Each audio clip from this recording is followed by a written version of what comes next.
Sir, ഇപ്പോൾ ഒരു പ്രധാന വാർത്ത വന്നിരിക്കുന്നത് ജോസഫ് വിജയ്ക്ക് വമ്പൻ തിരിച്ചടി നൽകിക്കൊണ്ട് മദ്രാസ് ഹൈക്കോടതിയുടെ മധുര ബെഞ്ചിന്റെ സുപ്രധാനമായ ഒരു വിധി വന്നിരിക്കുന്നു. അതായത് ജോസഫ് വിജയ് കരൂർ അപകടമുണ്ടായതിന്റെ പ്രധാന കാരണക്കാരനായിരിക്കെ തന്നെ അധികാരത്തിലെത്തിയപ്പോൾ ആ അപകടത്തിൽപ്പെട്ടവർക്ക് ആശ്രിത നിയമനം നൽകിയിരിക്കുന്നു. വിജയുടെ കാരണത്താൽ തന്നെ ഉണ്ടായ ഒരു അപകടത്തിന് വിജയ് സർക്കാരിന്റെ പൊതുപണം മുടക്കിക്കൊണ്ട് അതിന് പരിഹാരം കാണുന്നു. ഇത് എത്രത്തോളം അപഹാസ്യമാണ്? കോടതി വിധി എത്രത്തോളം പ്രാധാന്യമാണ്? സാറിന്റെ അഭിപ്രായം പറയൂ. ഇത് വളരെ പ്രാധാന്യമുള്ള ഒരു കോടതി വിധിയാണ്. ഒരു ലാൻഡ്മാർക്ക് ഈവന്റ് ആണ്. മധുരൈ ബെഞ്ചിന്റെ മദ്രാസ് ഹൈക്കോർട്ടിലെ മധുര ബെഞ്ചിന്റെ ഡിവിഷൻ ബെഞ്ചാണ് ഈ വിധി പ്രഖ്യാപിച്ചിരിക്കുന്നത്. ജസ്റ്റിസ് CV കാർത്തികേയനും ജസ്റ്റിസ് ശക്തിവേലും ചേർന്നിട്ട് അവര് പറയുന്നത് ഒരു വളരെ ഇമ്പോർട്ടന്റ് ആയിട്ടുള്ള കാര്യമാണ്. ഒരു ഗവൺമെന്റ് ജോലി എങ്ങനെയാന്ന് വെച്ചാല് ഔദാര്യത്തിൽ കിട്ടണമല്ല, നമ്മളത് സമ്പാദിക്കുക ചെയ്യണം. ഗവൺമെന്റ് ജോലി എന്ന് പറഞ്ഞാൽ നമുക്ക് ക്വാളിഫിക്കേഷൻ കഴിഞ്ഞ് റിട്ടൺ ടെസ്റ്റ്, ഇന്റർവ്യൂവും ഇതെല്ലാം കഴിഞ്ഞ് നമുക്ക് ജോലി കിട്ടുക എന്നുള്ളതാണ്. എന്നാലേ അതിന്റെ വാല്യൂ എന്താണെന്ന് മനസ്സിലാക്കാൻ പറ്റുള്ളൂ, അതിന്റെ പ്രാധാന്യം എന്താണെന്ന് നമുക്ക് അനുഭവിക്കാൻ പറ്റുണ്ടെങ്കിൽ നമുക്ക് അങ്ങനെ ഒരു ജോലി കിട്ടുമ്പോഴേ അറിയുള്ളൂ. ഇത് ഈ നമ്മളുടെ സെപ്റ്റംബർ 27-ാം തീയതിയാണ് ഈ പ്രശ്നം നടന്നത്. കഴിഞ്ഞ വർഷം കരൂരിൽ ഇദ്ദേഹത്തിന്റെ ഇലക്ഷൻ റാലി നടന്നപ്പോ അതിൽ പങ്കെടുക്കാൻ വന്ന ആൾക്കാർ 40ഓളം പേര് എങ്ങാണ്ട് മരിച്ചു എന്നാണ്. 40 പേരോ 45 പേരോ ഒറ്റ മരിച്ചു. തിക്കിനും തിരക്കിനും 41 പേരാണ് മരിച്ചത്. 41 പേര് അല്ലേ. അത് കഴിഞ്ഞിട്ട് 100-ലധികം പേർക്ക് പരിക്ക് പറ്റുകയും ചെയ്തു. അപ്പൊ ഇയാള് അന്നോട്ട് പറഞ്ഞുകൊണ്ട് നടക്കണ്ടായിരുന്നു, ഈ അധികാരത്തിൽ ഞങ്ങൾ വന്നു കഴിഞ്ഞാൽ ഉടനെ എല്ലാവർക്കും കോമ്പൻസേഷൻ കൊടുക്കുന്നത്. ഇയാള് മുഖ്യമന്ത്രിയായി കഴിഞ്ഞ ഉടനെ തന്നെ ഇതിൽ 31 പേർക്കോ 32 പേർക്കും കണ്ട് ജോലി കൊടുത്തു, സർക്കാർ ജോലി കൊടുത്തു. അത് കോമ്പൻസേഷൻ. ഈ സർക്കാർ ജോലി കൊടുക്കണം എപ്പോഴാണെന്നറിയാമോ? കോമ്പൻസേഷൻ ഇതിനൊക്കെ ഒരു ചില നോംസ് ഉണ്ട്. അപ്പൊ ഞാനൊരു കാര്യം പറയും. ഇപ്പൊ ഞാൻ ഔദ്യോഗിക കൃത്യനിർവഹണത്തിലിരിക്കുന്ന സമയത്ത് അപകടം പറ്റി മരിച്ചു. ആ ജോലിയുടെ ഭാഗമായിട്ട് അപകടം പറ്റി മരിക്കുന്നു. അങ്ങനെ ആവുമ്പോ എന്റെ അനന്തരാവകാശികളോ എന്റെ മകൾക്കോ അതല്ലെങ്കിൽ എന്റെ ഭാര്യയ്ക്കോ ഒരു ജോലി കൊടുക്കാം, ഗവൺമെന്റ് ജോലി കൊടുക്കും. കാരണം ഞാൻ ഡൈയിങ് ഇൻ ഹാർനസ് എന്ന് പറയുക അതിന്. അതല്ലെങ്കിൽ ഔദ്യോഗിക കൃത്യനിർവഹണത്തിൽ ഏർപ്പെട്ടിരിക്കുമ്പോ മരിച്ച ആ മരണം സംഭവിച്ചതിന് ഗവൺമെന്റിന്റെ ഉത്തരവാദിത്വമാണ് ഗവൺമെന്റ് ഏറ്റെടുക്കണം. അങ്ങനെയാണ് ജോലി കൊടുക്കണം. ഇത് അങ്ങനെയല്ല. ഇത് അയാളുടെ പാർട്ടി തമിഴക വെട്രിക്കഴക പാർട്ടിയുടെ റാലി നടത്തി. ഇപ്പൊ ആ റാലിയിൽ പങ്കെടുക്കാവുന്ന ആൾക്കാർ തിക്കും തിരക്കും കൂട്ടി അങ്ങനെയാണ് അത്രയും പേര് മരിച്ചുപോയത്. അത് ഗവൺമെന്റ് ഫംഗ്ഷനോ പബ്ലിക് ഫംഗ്ഷനോ ഒന്നുമല്ലായിരുന്നു. ഇത് രാഷ്ട്രീയ പാർട്ടിയുടെ ഫംഗ്ഷനാണ്. അപ്പൊ അതിന്റെ കോമ്പൻസേഷൻ കൊടുക്കേണ്ടത് ആ രാഷ്ട്രീയ പാർട്ടിയുടെ നേതാവ്, അതല്ലെങ്കിൽ രാഷ്ട്രീയ പാർട്ടി ആയിരിക്കണം. ഇതൊരു വൻകിട ബിസിനസ് ആക്കിയിട്ട് മാറ്റിയിട്ടുണ്ട് ഈ ഗവൺമെന്റ്. എന്താ അങ്ങനെ ആർക്കെങ്കിലും ഒരു മരണം സംഭവിച്ചു കഴിഞ്ഞാൽ ഉടനെ അവർക്ക് ഇപ്പൊ പണ്ട് കേട്ടിട്ടുണ്ട് തമിഴ്നാട്ടില് മദ്യപിച്ച് ഈ മറ്റേ വ്യാജ ചാരായമൊക്കെ കുടിച്ചിട്ട് കണ്ണു പോവുക അല്ലെങ്കിൽ ജീവൻ പോവുക എന്നൊക്കെ വന്നു കഴിഞ്ഞാല് ഉടനെ അവർക്ക് കോമ്പൻസേഷൻ കൊടുക്കും. ജീവിച്ചിരിക്കണവനാണ് ജോലി കൊടുക്കും. അല്ലെങ്കിൽ പൈസ എന്തെങ്കിലും മരിച്ച ആളുടെ വീട്ടുകാർക്ക് ഇത്ര രൂപ എക്സ്ഗ്രേഷ്യ പേയ്മെന്റ് കൊടുക്കും.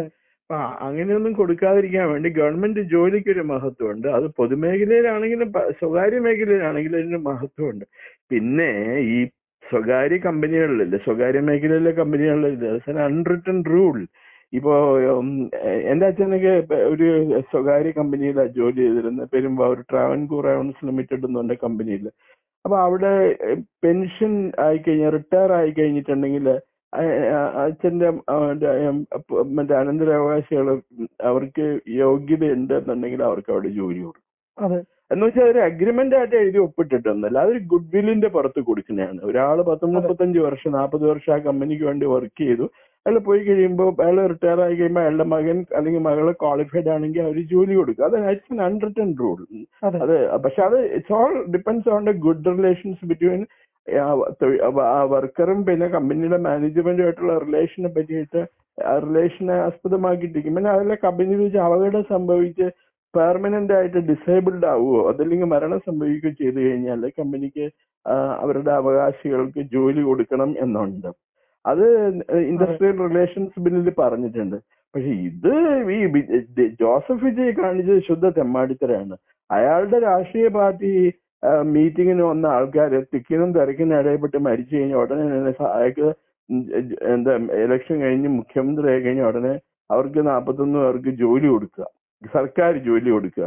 ഇത് അവിടുത്തെ നിയമം, ഇത് അതിനെയാണ് കോടതി ചോദ്യം ചെയ്തത്. കോടതി പറഞ്ഞു അത് സാധിക്കില്ല, അത് അങ്ങനെ കൊടുക്കാൻ പറ്റില്ല. അവർ പ്രത്യേകം പറഞ്ഞിട്ടുണ്ട് ആ ജഡ്ജ്മെന്റില്. ഞാൻ വായിച്ചത് ഇങ്ങനെയാണ്: any exercise of executive power should be within the confines of the constitution. It is an executive power of the state. If an executive power of the state is left unfettered and given a free hand, then chaos will reign, the judge said. അത് നമ്മുടെ കേരളത്തിലൊക്കെ അതിന് ചില പ്രശ്നം ഉണ്ടായിട്ടുണ്ട്. കേരളത്തില് ഒരു മുൻ മന്ത്രിയുടെ മകന് സിവിൽ സർവീസിൽ ജോലി കിട്ടിയ IAS കോൺഫേർഡ് കിട്ടി. അയാൾ ക്വാളിഫൈഡ് ആണോ അല്ലയോ എന്നുള്ളതല്ല പ്രശ്നം. ഈ മന്ത്രിയുടെ മകൻ എന്നുള്ള രീതിയിൽ അയാൾക്ക് ജോലി കിട്ടാൻ പാടില്ലായിരുന്നു. ഇത് ഒരു പതിവ് സംഭവമാണ്. അതേസമയം മന്ത്രി വല്ലയിടത്തും മന്ത്രിയായിരുന്ന സമയത്ത് വല്ല അപകടത്തിലും പെട്ട് ചത്തുപോയിട്ടുണ്ടെങ്കിൽ അയാളുടെ മക്കൾക്ക് ജോലി കൊടുക്കണതിനൊന്നും ആർക്കും ഒബ്ജക്ഷൻ ഉണ്ടാവില്ല, ജീവിച്ചു പോട്ടെ. കാര്യം മന്ത്രിയുടെ മക്കൾക്ക് ജോലി കൊടുക്കേണ്ട ആവശ്യമൊന്നുമില്ല. കാരണം ഇഷ്ടംപോലെ പൈസ ഈ കൈക്കൂലിയൊക്കെ മേടിച്ചിട്ടുണ്ടാവുമല്ലോ അയാൾ. എത്തിക്സ് അനുസരിച്ചിട്ട് കൊടുക്കേണ്ട ആവശ്യമൊന്നുമില്ല. മക്കൾക്ക് ജോലി കിട്ടാൻ വേണ്ടിയിട്ട് വല്ല പ്രോവിഡന്റ് ഫണ്ടും ഗ്രാറ്റുവിറ്റിയും നോക്കിയിട്ടല്ലല്ലോ അയാൾ മന്ത്രി ഉദ്യോഗത്തിന് വന്നത്, അല്ലേ? അപ്പൊ അതുപോലെ ഈ ആൾക്കൂട്ടം മുഴുവൻ അവിടെ വന്നത് വിജയനെ കാണാൻ വേണ്ടിയിട്ടാണ്. വിജയനെ കണ്ട് ചത്തു കഴിഞ്ഞാൽ ഞങ്ങളുടെ വീട്ടുകാർക്ക് ജോലി കിട്ടുന്നുള്ള ധാരണയിലൊന്നും അല്ല അവർ വന്നിരിക്കുന്നത്. അപ്പൊ അതൊരു ഈ ഇതിനിപ്പോ ഹൈക്കോടതിയുടെ ഡിവിഷൻ ബെഞ്ചിലാണ് വിധി വന്നേക്കുന്നത്. ഇനിയിപ്പോ അതിന് അപ്പീൽ പോയി ഫുൾ ബെഞ്ചോ അതല്ലെങ്കിൽ സുപ്രീം കോടതി അപ്പീൽ പോയി അതെങ്ങനെയാണ് സുപ്രീം കോടതി അതിനെപ്പറ്റി കാണുന്നതെന്നുള്ളത് എനിക്ക് അറിയാൻ പാടില്ല. ഇപ്പൊ കഴിഞ്ഞ ദിവസം ഈ നമ്മുടെ സുപ്രീം കോടതി ജഡ്ജിമാരൊക്കെ നല്ല തമാശക്കാരാണ്. കഴിഞ്ഞ ദിവസം ഒരു ഉജ്ജ്വൽ ഭുയാൻ എന്ന് പറഞ്ഞൊരു ആസാമിയുണ്ട്, സുപ്രീം കോടതി ജഡ്ജിയാ. അയാൾ പറഞ്ഞിരിക്കണം ഇവിടെ പ്രതിഷേധിക്കാൻ സ്പേസ് ഇല്ലാതെ, അതായത് വിദ്യാർത്ഥികൾക്ക് പ്രതിഷേധിക്കാൻ സ്പേസ് ഇല്ലാന്ന്. ഇപ്പൊ ജന്തർ മന്ദറിൽ സമരം നടത്തിയതിന് അവർക്ക് സ്വാതന്ത്ര്യം ഉണ്ടായിരുന്നില്ല, സ്പേസ് ഇസ് ഷ്രിങ്കിങ് എന്നാണ് അയാൾ പറഞ്ഞത്. ഇത്രയൊക്കെ പോക്കിരിത്തരം കാണിച്ചിട്ട് അയാൾ പറയാണ് ജസ്റ്റിസ് അല്ല, ഈ സമാധാനമായിട്ട് പിള്ളേർക്ക് അല്ലെങ്കിൽ ഭയപ്പാടോടുകൂടി അല്ലാതെ ഒരു പ്രതിഷേധ സമരം നടത്താൻ പറ്റൂല എന്നൊക്കെയാണ് പറയണത്. ഇത് ഇങ്ങനെയൊക്കെ പറയണ ജഡ്ജിമാരുണ്ടെങ്കിൽ നമ്മുടെ നാട് എങ്ങനെ നന്നാവുന്നെന്ന് ആലോചിച്ച് നോക്കി. ഇപ്പൊ കുറച്ചു ദിവസം മുമ്പ് കണ്ടു ഒരു മുരളീധർ എന്ന് പറഞ്ഞ മുൻ ജഡ്ജി, അയാള് മേഘാലയയിലെ ഹൈക്കോടതി ചീഫ് ജസ്റ്റിസ് ആയിരുന്നു. അയാള് ഏതോ ഐക്യരാഷ്ട്രസഭയുടെ ഏതൊരു കമ്മിറ്റിയില്, ഹ്യൂമൻ റൈറ്റ് കമ്മിറ്റിയില്, ഐക്യരാഷ്ട്രസഭയുടെ നേരിട്ടുള്ള ബോഡിയൊന്നും അല്ലാന്ന് തോന്നുന്നു, പൊളിറ്റിക്കൽ അപ്പോയിന്റ്മെന്റാ. അയാള് പോയി ഇസ്രായേലിനെ കുറെ കുറ്റം പറഞ്ഞൊരു സ്റ്റേറ്റ്മെന്റ് ഇറക്കിയിട്ടുണ്ട്. അയാള് ആരായിരുന്നു അറിയാമോ? ജഡ്ജി ആവണതിന് മുമ്പ് തൊട്ട് മുമ്പ് വരെ അയാൾ സോണിയാഗാന്ധിയുടെ അമേധി മണ്ഡലത്തിൽ ഇലക്ഷൻ ഏജന്റ് ആയിരുന്നു 2004. ആ 2004 സോണിയാഗാന്ധി ഇലക്ഷന് ജയിച്ചു കഴിഞ്ഞപ്പോ അതിന്റെ ഉദ്ദിഷ്ട കാര്യത്തിന് ഉപകാര സ്മരണ എന്നുള്ള രീതിയിൽ ഇയാളെ പിടിച്ച് ഹൈക്കോടതി ജഡ്ജാക്കി, ഡൽഹി ഹൈക്കോടതി ജഡ്ജാക്കി. അവിടെ നിന്ന് പിന്നെ കയറി വന്നിട്ടാണ് ഈ പ്രൊമോഷനൊക്കെ മേടിച്ച് വന്ന് ചീഫ് ജസ്റ്റിസ് ആയി കഴിഞ്ഞ് പിന്നെ റിട്ടയർ ആയി കഴിഞ്ഞപ്പോ ഈ പോസ്റ്റ് ഒപ്പിച്ചു. എങ്ങനെയാണ്ട് ഇവരൊക്കെ പറയണേ, ഇവരൊക്കെ സ്വന്തം കാര്യം കാണുക എന്നുള്ള എല്ലാ അഴിമതിക്കാരുണ്ട് കേട്ടോ. സുപ്രീം കോടതി ജഡ്ജിമാരുടെ ഇടയിലൊക്കെ ഹൈക്കോടതി ജഡ്ജിമാരുടെ ഇടയിൽ അഴിമതിക്കാരുണ്ട്. ഞാൻ ഒരാളുടെ പേര് ഞാൻ പറയാനുള്ള പണ്ട് മറ്റേ ഒരു സുപ്രീം കോടതി ജഡ്ജിന്റെ അയാളെ വിളിച്ചുകൊണ്ടിരുന്ന ഒരു കുഞ്ഞിരാമൻ, കിലോഗ്രാം എന്നാണ് അയാളെ വിളിച്ചുകൊണ്ടിരുന്നത്. കാരണം അയാള് ജഡ്ജി ആയിരുന്ന സമയത്ത് നോട്ട് എണ്ണാനായിട്ടുള്ള മെഷീൻ വന്നിട്ടുണ്ടായിരുന്നില്ല. അപ്പൊ മുമ്പിൽ നോട്ടൊക്കെ കറൻസിനോട് തൂക്കിയാ മേടിക്കുക, ചാക്കിനകത്ത് കൊണ്ടുവന്നിട്ട്. അപ്പൊ അങ്ങനെ അയാളുടെ പേരിനോട് ചേർത്ത് കിലോഗ്രാം കുഞ്ഞിരാമനോ അങ്ങനെ ഒരു പേരാ വിളിച്ചോണ്ടിരുന്നത്. ആളാരാന്ന് ഞാൻ പറയണില്ല, പിന്നെ നേരിട്ട് കാണുമ്പോ പറഞ്ഞു തരാം ആളാരാന്ന് പറഞ്ഞു കഴിഞ്ഞാൽ പിന്നെ മോശം. വിജയ്ക്ക് ഇതിപ്പോ രാഷ്ട്രീയമായി വലിയ തിരിച്ചടിയാണ്. വിജയ്ക്ക് പ്രതിപക്ഷം കൃത്യമായി ആയുധമാക്കുന്നുണ്ട്. ഇങ്ങനെയാണെങ്കിൽ ഇത്തരത്തിലുള്ള സമീപനമായിട്ട് വിജയ് മുന്നോട്ട് പോകുമ്പോ ഇത് രാഷ്ട്രീയമായിട്ട് ഉപയോഗിക്കപ്പെടുന്നത് മാത്രവുമല്ല, വിജയ്ക്ക് ഇനി മുന്നോട്ട് രാഷ്ട്രീയ പ്രവർത്തനം നടത്തുമ്പോൾ ഇത് ബാധിക്കില്ലേ? ഇതൊരു തിരിച്ചടിയായിട്ട് മാറില്ലേ? പ്രിയൻ, ഒരു ചെറിയ പ്രശ്നമുണ്ട്. തമിഴ്നാട്ടിലെ പ്രശ്നം എന്താന്ന് വെച്ചാൽ ഒരു ഇഫക്റ്റീവ് ഓപ്പോസിഷൻ ഇല്ല തമിഴ്നാട്ടില്. ഓപ്പോസിഷൻ തമ്മിൽ അടിയാണെന്നുണ്ടെങ്കിൽ ഇപ്പൊ DMK, ADMK ആണ് ഓപ്പോസിഷൻ പാർട്ടീസ്. അവർ അങ്ങോട്ടും ഇങ്ങോട്ടും കണ്ടെടുത്താൽ കണ്ടുവിടാം. അപ്പൊ അത് മാത്രമല്ല ഇരു കൂട്ടരും വിജയായിട്ട് ഡീൽ ഉണ്ടാക്കിയിട്ടുണ്ടോ ഇല്ലെന്ന് എനിക്കറിയാൻ പാടില്ല. ADMK മിക്കവാറും ദിവസങ്ങളിൽ 4-5 പേര് വെച്ചിട്ട് TVK-യിൽ ചെന്ന് കയറുന്നുണ്ട്. ഇപ്പൊ അതുപോലെ DMK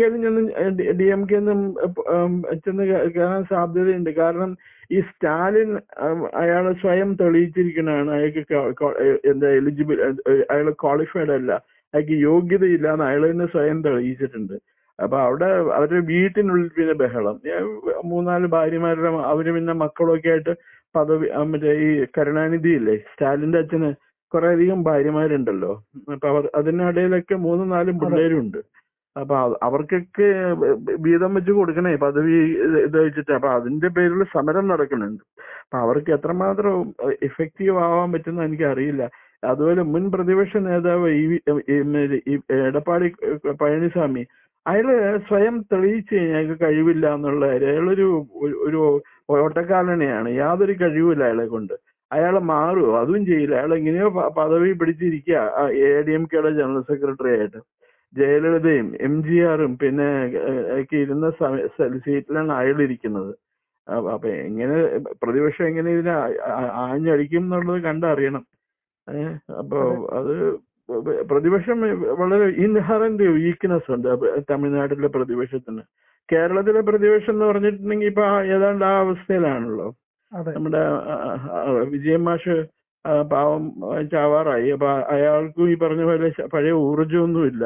അയാൾക്ക് പകരം വേറെ ആരും ഇല്ല തന്നെ CPM-ൽ. പല കാര്യം ആ ബാലഗോപാലിനെ ഇയാൾ എങ്ങനെയെങ്കിലും പിടിച്ച് പുറത്തിറക്കാൻ നോക്കണ്ട്. പക്ഷെ നടക്കൂല. ഇയാൾക്ക് അതിനുള്ള ക്വാളിഫിക്കേഷൻ ഒന്നും, ഒരു യോഗ്യതയില്ല ഈ പ്രതിപക്ഷത്തിന്റെ നേതാവാനായിട്ട് ബാലഗോപാലിനെ. പക്ഷെ ഇത് ഒരു നല്ല ഡിസിഷനാണ്. ഈ പറയുന്ന ജോലി, സർക്കാർ ജോലി ഓരോരുത്തർക്കും എടുത്ത് കൊടുക്കുക എന്ന് പറയുന്നത്. ഇപ്പൊ നമ്മുടെ PSC-യിലെ പബ്ലിക് സർവീസ് കമ്മീഷന്റെ ജോലിക്ക് ആളെ എടുക്കുമ്പോ CPM-ന്റെ ആൾക്കാർക്ക് ഇഷ്ടപ്പെട്ടവർക്കല്ലേ ജോലി കൊടുക്കുള്ളൂ. അവര് ടെസ്റ്റ് എഴുതിയില്ലെങ്കിലും ജോലി കൊടുക്കും, പരീക്ഷ പാസ്സായില്ലെങ്കിലും ഡിഗ്രി കൊടുക്കും. ഇപ്പൊ ആർഷോയ്ക്കൊക്കെ പരീക്ഷ പാസ്സാവാണ്ട് ഡിഗ്രി കിട്ടില്ല. എന്നിട്ട് ഈ പരീക്ഷ പാസ്സാവാണ്ട് ഡിഗ്രി മേടിച്ച ആർഷോ ഡൽഹിയിൽ പോയിട്ട് നീറ്റ് പരീക്ഷയ്ക്ക് എന്താണ് ഇതിനൊക്കെ അവന് നീറ്റ് എന്ന് പറഞ്ഞാൽ എന്താന്ന് അറിയുമെന്ന് ദൈവം തമ്പുരാൻ അറിയാം. നീറ്റ് കക്കയാണോന്ന് ചോദിക്കും. അതൊക്കെ ചോദിക്കും. അതിനൊരു ലുട്ടാപ്പി ഉണ്ടല്ലോ ഇവിടുന്ന്, വ്യാജ ഡോക്ടറേറ്റ് ആയിട്ട് നടക്കുന്ന ലുട്ടാപ്പി. പിന്നെ ലക്ഷ്മി വിലാസിന് ഡോക്ടറേറ്റ് കിട്ടിയ ഒരാളുണ്ട്. അയാളൊക്കെ പോയിട്ടുണ്ടായിരുന്നു അവിടെ സമരം ഉണ്ടാക്കാൻ. അത് മാത്രല്ല, സമരം നടത്തെങ്കിൽ നടത്തിക്കോട്ടെ, അത് കഴിഞ്ഞിട്ട് ഞങ്ങൾ 3 പേരും കൂടി പ്രകടനം നടത്തിയിട്ടാണ് ഡൽഹിയിൽ ഇവർ പേടിച്ചു പോയി പ്രധാനം രാജിവെച്ചെന്ന് എന്ന് പറയുകയാണ്. Anyway that's not a issue. നമ്മൾ സംസാരിക്കുന്ന ഇതാണ്. ഈ ഇത് ഒരു എല്ലാ ട്രഡീഷനെയും എല്ലാ പരമ്പരാഗത സംവിധാനങ്ങളെ, ജനാധിപത്യ മൂല്യങ്ങളെ വെല്ലുവിളിച്ചുകൊണ്ടാണ് വിജയ് ഈ ജോലി അവർക്ക് എടുത്തു കൊടുത്തത്, സർക്കാരിൽ നിന്ന് എടുത്തു കൊടുത്തത്. അത് തെറ്റാണ്. അതിന് ഇനിയിപ്പോ എന്തൊക്കെ രീതിയിൽ ഇന്റർപ്രറ്റ് ചെയ്താലും ശരി, അയാൾ ചെയ്തത് തെറ്റ് തന്നെയാണ്. എനിക്ക് തോന്നണില്ല കോടതിയിൽ നിന്നോ അല്ലെങ്കിൽ ഹൈക്കോടതിയിൽ നിന്നോ സുപ്രീം കോടതിയിൽ നിന്നോ ഇനി കൂടുതൽ ബെഞ്ചിൽ വരുമ്പോ ഇത് കിട്ടുന്ന ആനുകൂല്യം കിട്ടുന്ന എനിക്ക് തോന്നുന്നില്ല. പക്ഷെ ഇത് നല്ലൊരു വിധിയാണിത്. പിന്നെ എന്താന്ന് വെച്ചപ്പോ നാളെ കഴിഞ്ഞു മദ്രാസ് ഹൈക്കോടതിയിലെ ഒരു വിധി വന്നുല്ലോ, ഗോവധം നിരോധിക്കണം എന്നും പറഞ്ഞോണ്ട്, ഉടനെ നിരോധിക്കണം എന്നും പറഞ്ഞോണ്ട്. അത് സുപ്രീം കോടതി പോയപ്പോ സുപ്രീം കോടതി എടുത്ത് കാട്ടിക്കളഞ്ഞു. ഇല്ല, ആർക്ക് വേണമെങ്കിലും എപ്പോ വേണമെങ്കിലും പശുവിനെ കൊല്ലാന്നും പറഞ്ഞ് നിയമം ഉണ്ടാക്കി കൊടുത്തു. അപ്പൊ ഇങ്ങനെയൊക്കെയുള്ള ജഡ്ജിമാരുള്ളപ്പോ രാജ്യം നന്നാവൂല. നമ്മള് സഹിച്ചേ പറ്റുള്ളൂ ഇങ്ങനെയുള്ള ജഡ്ജിമാരെയൊക്കെ. ഈ വിധി ഏതായാലും അതിനെ അപ്രീഷിയേറ്റ് ചെയ്യണം. നല്ലൊരു ജഡ്ജ്മെന്റ് ആണ് കൊടുത്തിരിക്കുന്നത്. ജോസഫ് വിജയിനെ പറഞ്ഞ് മനസ്സിലാക്കി കൊടുത്തു കോടതി. അതായത് ഈ സർക്കാർ ജോലിയൊക്കെ ജോസഫ് വിജയുടെ വീട്ടിൽ നിന്ന് കൊണ്ടുവന്ന് കൊടുക്കുന്ന ജോലിയല്ല. അയാൾക്ക് തോന്നിയ പോലെ എടുത്ത് കണ്ടവരെയൊക്കെ അപ്പോയിന്റ് ചെയ്യാനായിട്ട് അയാൾക്ക് യോഗ്യതയില്ല. അയാളുടെ തെരഞ്ഞെടുപ്പ് പ്രചരണത്തിന് പോയി ആൾക്കാർ ചത്തു കഴിഞ്ഞ് ഇറ്റ് ഈസ് ഹിസ് ബോദറേഷൻ. അയാളാണ് അവർക്ക് കോമ്പൻസേഷൻ കൊടുക്കേണ്ടത്, അല്ലെ അയാളുടെ പാർട്ടിയാണ് കോമ്പൻസേഷൻ കൊടുക്കേണ്ടത്.